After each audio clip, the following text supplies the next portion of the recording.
राज्याच्या राजकारणाला हादरवणारी बातमी आज सकाळी कानी पडली. राज्यातील धुरंधर असे नेते अजित पवार आपल्यातून निघून गेले. फरांडे बाबांनी भविष्यवाणी केली होती 2025ची त्यांची भाकणूक ऐका. राज्याच्या राजकारणामध्ये उलथापालथ होईल. अनपेक्षित अशा घटना घडतील आणि त्या घटना अशा असतील की ज्यामुळे सत्ता पालट होईल.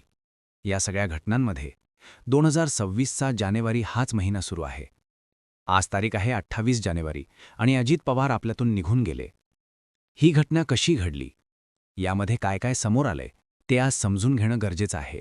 राज्याचे उपमुख्यमंत्री, राष्ट्रवादी काँग्रेसचे सर्वेसर्वा अजित पवार यांच्या विमानाला बारामती इथे मोठा अपघात झाला.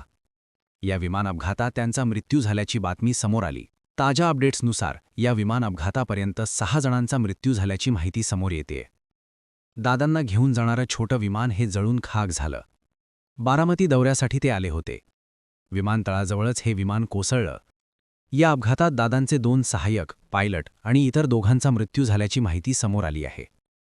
या वृत्ताने राज्याला मोठा धक्का दिला.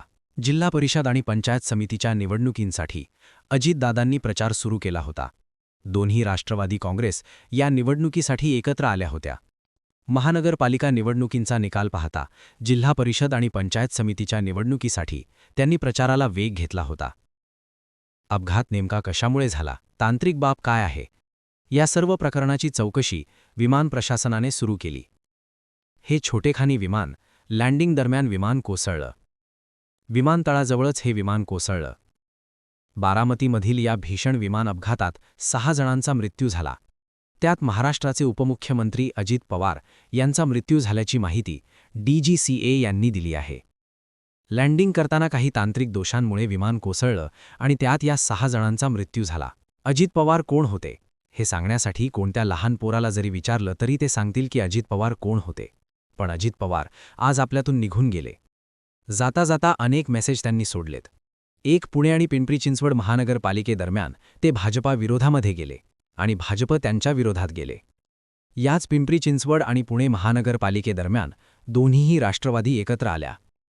याच निवडणुकीदरम्यान अजित पवारांचं एक स्टेटमेंट होतं की तुझ्या बापापेक्षा माझा काका लय मोठा आहे. एकंदरीत जर विचार करायचा जर ठरला तर 2 राष्ट्रवादी जाता जाता एकत्र आल्या. राजकारण होत असतं, पण अजित पवारांसारखा एक मोठा माणूस, एक धुरंधर आणि हजरदाबी प्रशासनाला धाकात धरणारा किंवा आपल्या पद्धतीने वचक ठेवणारा एक नेता जो होता तो आपल्यातून निघून गेलाय. कदाचित अजित पवार एकमेव असे नेते असतील की जे भल्या पहाटे उठून विविध कामांची चौकशी करायचे, विविध कामांचे विकास कामांचे भूमिपूजन करायचे. 6 वाजता म्हटले तरी ते पुणे पिंपरी चिंचवडमध्ये हाजरी लावायचे. उपमुख्यमंत्री म्हणून त्यांनी हॅट्रिक केली होती. त्यांच्या नावावर उपमुख्यमंत्री पदाचे रेकॉर्ड राहिले. 2023ला केलेलं त्यांनी बंडखोरीनंतर 41 आपले निवडून आणलेले आमदार, या सगळ्या गोष्टी अजित पवारांचं एक वेगळं नेतृत्व प्रस्थापित करतात. काकांपेक्षा अजित पवार कधी मोठे नव्हते आणि नाही, पण जाता जाता अजित पवारांनी काकांचा आशीर्वाद घेतला होता. राज्याच्या सगळ्या राजकारणामध्ये राजकीय गणितं कशी असतील, राष्ट्रवादी काँग्रेस हा पक्ष आता कोणाकडे जाईल, त्यावरती कोण मालकी हक्क लावणार, ते सत्तेत राहणार का सत्तेतून बाहेर पडणार, का राज्याच्या राजकारणात सगळ्या उलथापालथी घडत राहतील. पण अजित पवारांचं असं जाणं हे धक्कादायक आहे.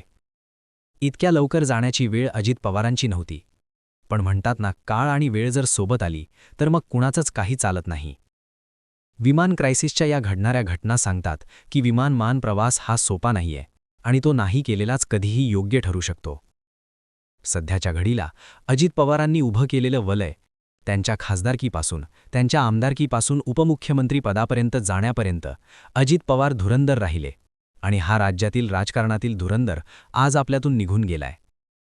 फरांडे बाबांच्या भविष्यवाणी किंवा भाकणुकीचा संदर्भ मी सुरुवातीला यासाठी जोडला कारण ही व्यक्ती अशी आहे की राज्यातील राजकीय उलथापालथी बालतात आणि त्यांनी केलेली भाकणूक अशीच होती की राज्यातील राजकारणामध्ये किंवा ओव्हरऑल राजकारणामध्ये उलथापालथ अटळ आहे. अनपेक्षित अशा घटना घडतील, सत्ता पलटली जाऊ शकते.